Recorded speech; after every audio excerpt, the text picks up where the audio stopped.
নিজে মৰিলে মোৰ ল'ৰা ছোৱালীকেইটা মোৰ বংশ পৰিয়াল চব চেচ হৈ গ'ল। দেৱতা পূজা কৰিছিলোঁ, কিন্তু আজি সেই দেৱতাই মোক এই ৰূপ দিলে। মোক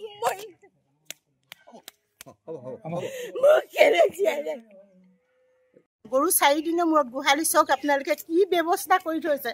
তেওঁ নিজে মৰিলে মোৰ ল'ৰা ছোৱালীকেইটা মোৰ বংশ পৰিয়াল চব চেচ হৈ গ'ল। মোক চব চাফা কৰি থৈ গ'ল। তেওঁ ভাল কামৰ ভিতৰত এটা সৰু বেয়া বোলে মোক চেচ কৰি থৈ গুচি গ'ল। তেওঁ ইমান ডাঙৰ এটা ভুল কৰিলে। তেওঁ কেনেকৈ ভাবিলে এনেকুৱা ডাঙৰ জঘন্য নিকৃষ্ট কাম এটা কৰি তেওঁ বাচি যাম বুলি কেনেকৈ ভাবিলে? যদি ময়ো জানিলোহেঁতেন পিছত মই আপোনালোকক মই নিজেই জনালোহেঁতেন এই কথা। তেওঁ যদিও বাচি যাম বুলি ভাবিছিলে, মই জনা হ'লে মই পিছত নিজে মই জনালোহেঁতেন এই কথা। মই নিবিচাৰোঁ সেইটো। মোৰ যেনেকৈ সন্তান আছে তেৰো সন্তান সেইটো। তোমাৰো ল'ৰা ছোৱালী আছে, তুমি এজনী ছোৱালীক তেনেকৈ দিবা নেকি তুমি কাৰোবাৰ লগত হেৰি হ'বলৈ? আৰু এইটোও কওঁ, ইমান দিনে তেওঁলোকৰ মাক বাপেকে কি একো নাজানিলে? মই সেই কথাকে কৈছোঁ, ছোৱালীজনী 7 মাহ তেওঁৰ প্ৰেগনেঞ্চি আছে। তেওঁ মাক বাপেকে মোৰ ছোৱালী যদিও তেওঁলোকে বিয়া হৈ গৈছে, ছোৱালী মোৰ ঘৰত থকা অৱস্থাত 4 দিন তেওঁলোকে বাহিৰ নোলালে মই প্ৰশ্ন কৰোঁ, তহঁতি কিয় বাহিৰ ওলোৱা নাই? সিহঁতি হাঁহে, মা তুমি কেনেকুৱা? মই কেনেকুৱা কথা নহয়। আজিকালি মই কাকো বিশ্বাস নকৰোঁ।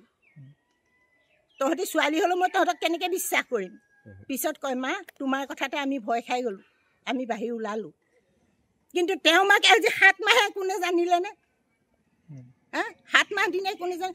যদি প্ৰকৃততে তুমি জানিছিলা, তুমি মোক আহি নকলা শিকিলে যে তোমাৰ মতাই এনেকুৱা কৰিছে, তুমি কি ব্যৱস্থা লোৱা নকলা শিকিলে? মোক আহি চঞ্জাই নিদিলা শিকিলে?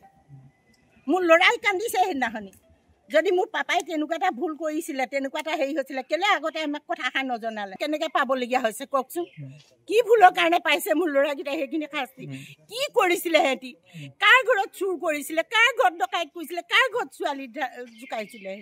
দেউতাকৰ লগত সিহঁতৰ সম্পৰ্কটো কেনেকুৱা? দেউতাকৰ লগত কথা বতৰা পাতে নাপাতে? পাতে, মিছাটো কেলে ক'ম। দেউতাকে বহুত মৰমো কৰে, দেউতাককো সিহঁতি বহুত ভাল পায়। আপোনালোকে বিশ্বাস নকৰিব, সেইজন মানুহক আমি ভগৱানৰ নিচিনা লক্ষী পূজাৰ দিনাখনি থালিত পানী লৈ ঘটিত পানী ভৰি ধুৱাই আমি প্ৰাৰ্থনা কৰি মূৰত মানি লওঁ তেখেতক। দেৱতা পূজা কৰিছিলোঁ, কিন্তু আজি সেই দেৱতাই মোক এই ৰূপ দিলে। মোক কেলে জীয়ালে? এটা দুটা কথা ওচৰৰ মানুহে লগাই দিছে। মোৰ ল'ৰাই দাবী কৰিলে মই কাক কি কৰিছিলোঁ? মই কাৰো এটা ফুটা বেজিও মই দাঙি নধৰোঁ, গম পাইনে? কাৰোবাৰ ঘৰত ৰাতি কিবা এটা হ'ব দৌৰ মাৰি গৈ সিহঁতৰ বিপদত মই থিয় হওঁ। প্ৰতিটো বিপদত মই মানুহ উদ্ধাৰ কৰোঁ। সেই মানুহে আজি মোৰ ল'ৰাকেইটাৰ বিষয়লৈ বেয়াকৈ লগাইছে পুলিচক।